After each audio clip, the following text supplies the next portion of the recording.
बिस्मिल्लाहिर्रहमानिर्रहीम अस्सलाम वालेकुम dear student. Find the percentage of the area. आपने एरिया की परसेंटेज बतानी है ऑफ सेक्टर, जो एक सेक्टर का हो, एक इलाके का हो। सबटेंडेंट एंड एंगल, एक एंगल थीटा जो वो बना रहा है पाई/8 का बना रहा है, पाई/8 रेडियन में। तो पाई/8 रेडियन का एंगल बनाने वाला जो सेक्टर है उसकी टोटल एरिया के साथ कितनी परसेंटेज बनती है वो हमने बतानी है। डियर स्टूडेंट, थीटा उसने हमें पाई/8 रेडियन दिया हुआ है और पूछा क्या है कि percentage of sector area, percentage of sector area, area of sector या सेक्टर एरिया में लिख दिया। तो ये बतानी है।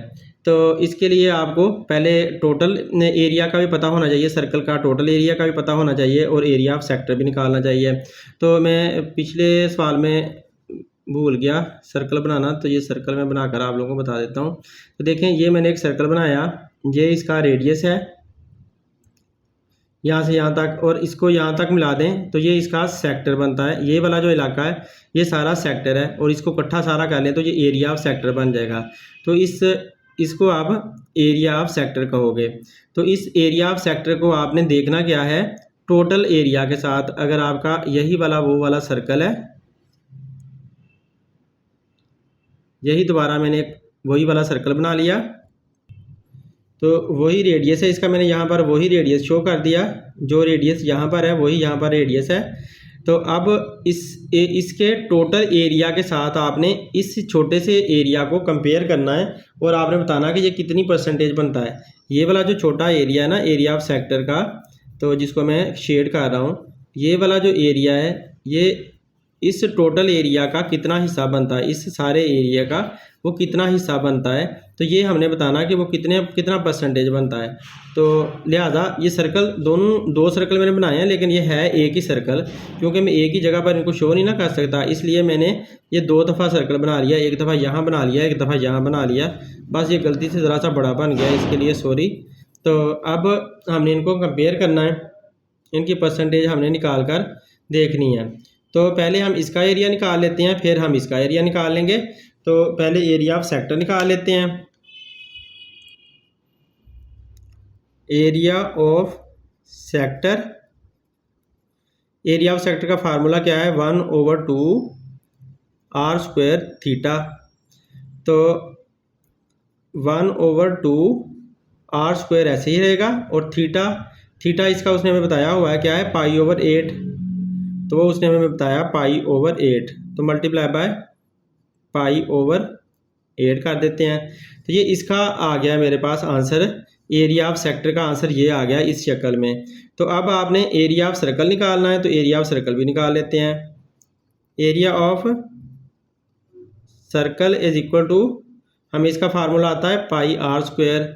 तो अब इसका पाई तो वैसे का वैसे ही रहेगा, r² भी इसका वैसे ही रहेगा, इसमें एंगल थीटा तो यूज़ नहीं हो रहा वैसे ही, तो r² भी इसका ऐसे ही रहेगा। तो ये वाला हमने इसका एरिया निकाल लिया, एरिया ऑफ सर्कल का ये फार्मूला, ये हमने आंसर निकाल लिया। अब हमने क्योंकि परसेंटेज मालूम करनी है, तो हमने देखना ये है कि ये इसका कितना परसेंट बनता है। तो इसको आपने ऊपर रखना है, इसको आपने नीचे रखना है और डिवाइड कर देना है, तो आपके पास परसेंटेज का आंसर आ जाएगा। Percentage of area of sector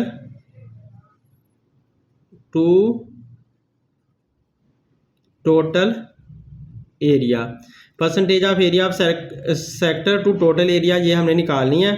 तो इसके लिए हमने क्या करना है कि एरिया ऑफ सेक्टर ऊपर लिख देना है। एरिया ऑफ सेक्टर क्या है हमारे पास, वो है 1/2 r² मल्टीप्लाई बाय पाई/8। ये हमने ऊपर लिख दिया, इक्वल के सामने बिल्कुल लाइन लगा लें, और ये पाई/r² ये नीचे लिख दें। ये वाला पाई/r² ये नीचे लिख दिया। अब ऊपर नीचे देखो, r² आपस में कैंसल आउट हो रहे हैं, इनको काट दें, और बाकी जो कुछ बचा हुआ है ये 1/2 ऐसे ही नीचे आ जाता होता है, 1/2 ऐसे ही आ गया। इसके साथ मल्टीप्लाई पाई/8 है, तो ये भी ऐसे ही आ गया। ये जो नीचे पाई लिखा हुआ है ना, सॉरी डियर स्टूडेंट, थोड़ी सी मिस्टेक हो गई, अभी ये नहीं लिखना, साथ मल्टीप्लाई बाय 100% लिखना था। साथ ही से मल्टीप्लाई बाय 100% पहले लिखना था, मल्टीप्लाई बाय 100%। डियर स्टूडेंट, अब ये मैंने काट दिया इसके साथ, इस पाई को भी आप काट सकते हो इसके साथ, ये भी कट गया। तो अब हमारे पास जो बचा हुआ है वो लिख देते हैं। हमारे पास अब सिर्फ ये बचा हुआ है 1/2 और 1/8 बचा हुआ है।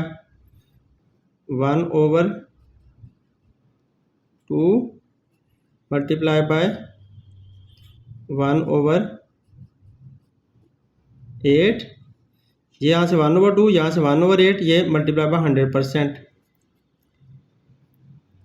तो 100% ये हमारे पास बचा हुआ है।